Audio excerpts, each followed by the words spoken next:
students have been collecting what we call lysate, which is a liquid with a bunch of viruses in that kill bacteria or phages.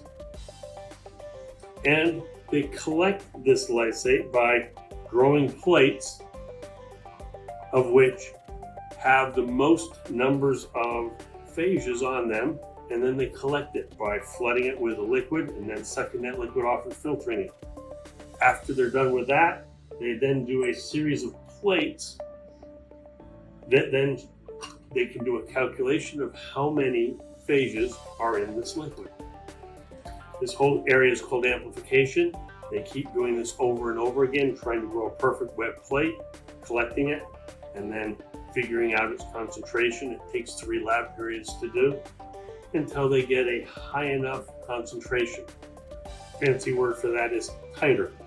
Same word they use in medical areas.